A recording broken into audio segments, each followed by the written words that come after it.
This is just for people who are not good observers to what is going on in Nigeria. Before the 2023 general election, how many of you remember that some fake bishops were hired to come and endorse Tinubu? Because people were not endorsing him, especially because of the issue of Muslim ticket and so many things, grab it, snatch it, whatever. So people hired fake bishops, including one mechanic that was well known, to act as bishop to endorse Tinubu.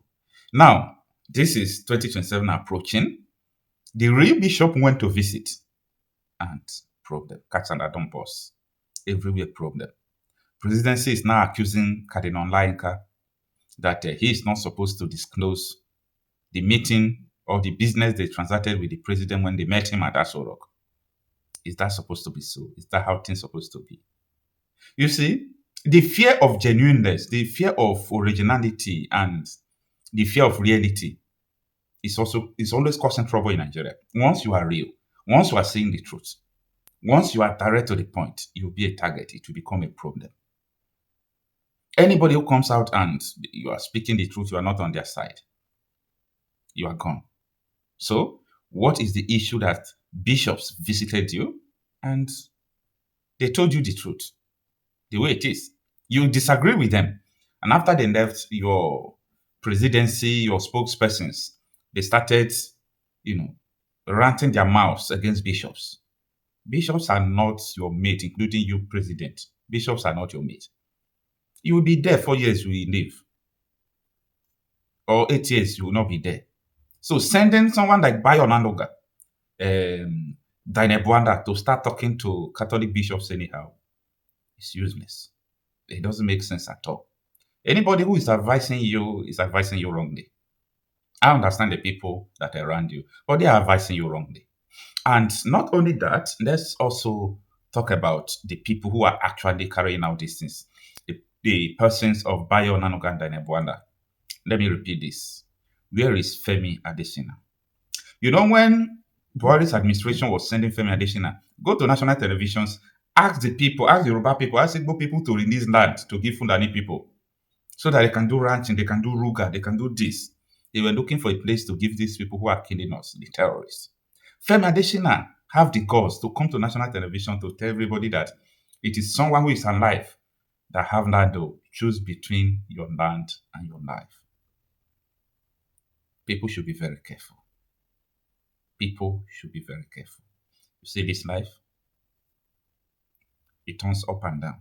So whatever these people are doing because you are serving a president, you will cry. You will cry. Is it not Dainebwanda who told us not up to 3 years that even though you give Tinubu 30 years, he can't change Nigeria? He's still the one. Now talking that it will be send bishops to go and meet Tinubu. Like, you don't know what you are talking about anyway. Anyway, the real bishops visited. This is the difference between the fake bishops and the real one. We urge you to encourage elected political office holders who are members of your party, governors, members of the National Assembly, local government chairmen, to ensure that a genuine level playing field is maintained and that focus is placed on making everyone see that the rules and processes are fair to all and respected by all. As a man who risked so much in the struggle for the return of democratic rule in the dark days of military dictatorship, your greatest legacy would be the strengthening of our democratic institutions. Furthermore, there have been growing concerns about the electoral processes. We note the efforts being made to ensure that the elections are free, fair, and credible. It is our hope that you be on the forefront in demanding that the Independent National Electoral Commission, INEC, delivers credible elections to ensure that Nigeria is set on the path of national development and integrity. This ought to start with making voters' cards easily available to all eligible voters and end with election results that reflect the true choice of Nigerians. Adequate and timely funding of INEC is required to ensure that the agency inspires the confidence of citizens. We urge that the conduct of the political class should be in tone with the voices we lift to God in prayer. Mr. President, we congratulate you for the recent successful release of the kidnapped school children and their teachers in Oyo State. The arrest of some of the kidnappers and their speedy prosecution is one of the few positive indicators of what a willing government and its agencies could do to protect the life and property of citizens. We commend you for this and for other such successes in recent times. Finally, we believe that the problems and burdens of our nation require sincere commitment to good governance for the common good, to the glory of God. We continue to pray for our dear country and I appeal to you to take seriously our pleas for greater collaboration between the church and the state for the overall well-being of our people. We believe that Mr. President is aware that the Holy Father, Pope Leo, holds our country very close to his heart and constantly prays for us.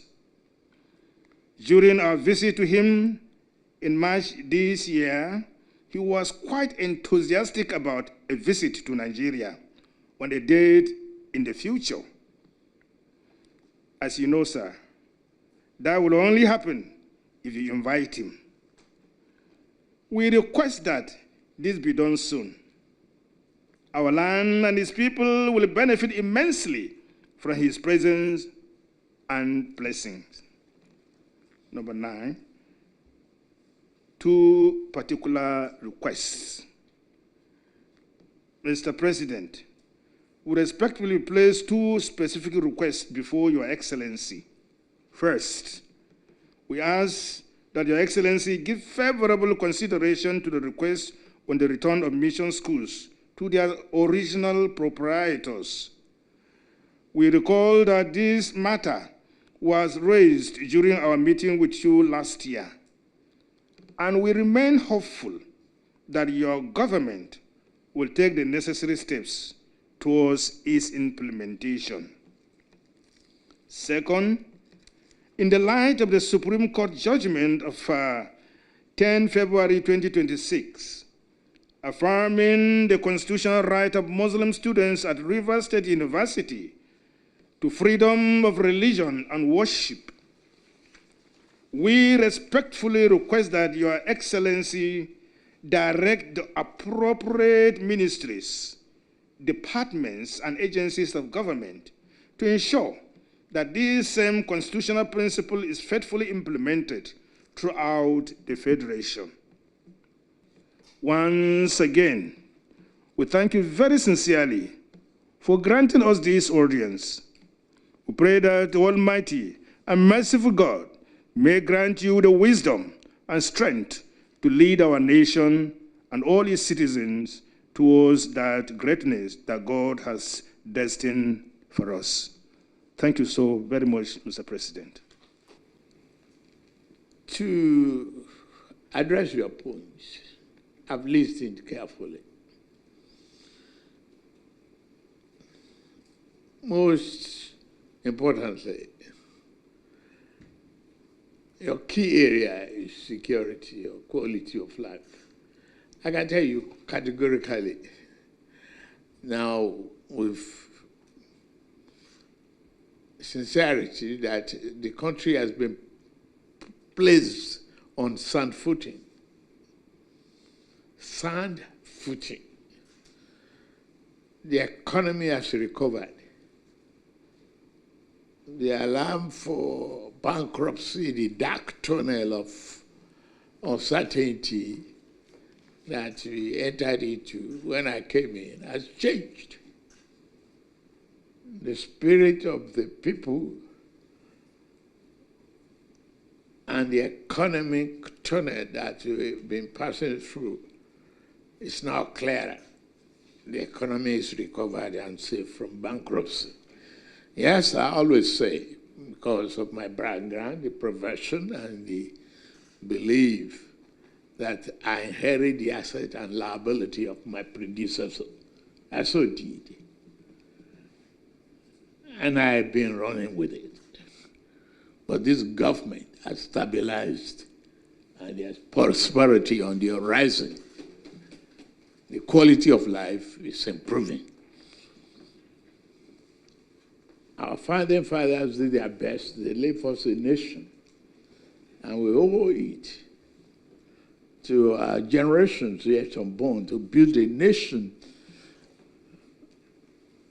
of unity, stability, and prosperity for the future. To educate our people. Yes, none of your children in the university today, and I will say all of them are your children, your reverend fathers. You can't say 4 years course is not 4 years. ASU is not on strike. They are not bringing agony to your homes.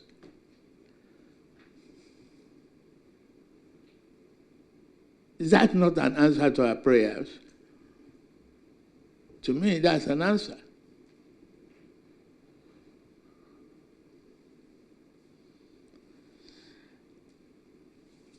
The security situation is what it is. We don't have another country but here, this Nigeria. And we revert to our national anthem. In this complexity, diversity, we shall thrive, live, rejoice, and be good to all of us as humanity. And that is what we're doing. Yes, I've seen that the challenges are there. I inherited it. I didn't run away. I asked for this job, and I'm in it. All is fair in politics, and it's equal opportunity. INEC, you mentioned, are neutral. They've never intimidated anybody. If political opponents are crying wolves, maybe they are afraid of their own shadows and the uncertainty in the companies they keep. Not me. But to me, I return all the mission schools as the governor of Lagos State.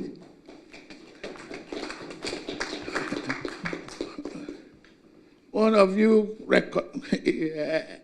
Cardinal Koge, and is alive to testify to that, happened to be one of her best friends that I have. But the schools in the states, preach to them. The governors of your states, they do the job. There's no need for constitutional amendment for that. That is a part of democracy. Choice. And the Land Use Act is there to give you the opportunity to build more schools. To me, I believe in what you believe, the fact that we should all embrace education to get out of poverty. But we are breaking the shackle of ignorance. NEL Fund is doing wonders to our children. They are even earning stipend when they are in the universities. And I've approved your various requests of new universities and others. And National University Commission, we have to take the statistics of the admissions that they have and the investment required to build new universities before we start to enlarge the coast. It's a question of demand and what is necessary for the society. But if you don't have the population to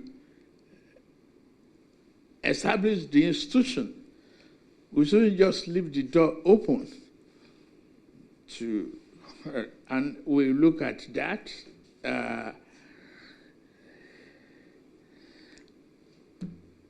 The security, I go back to that.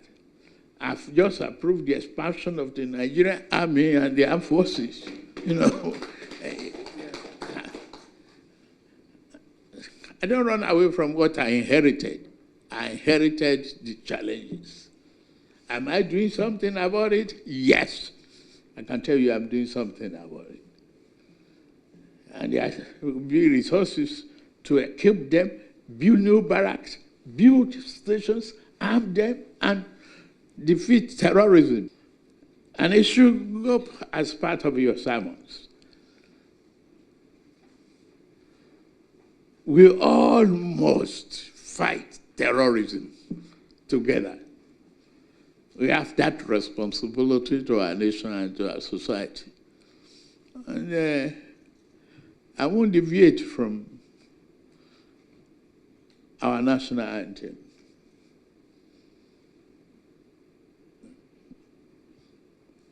Diversity is the backbone of our prosperity and the future stability of this country. I thank all of you for listening. Thank you very much.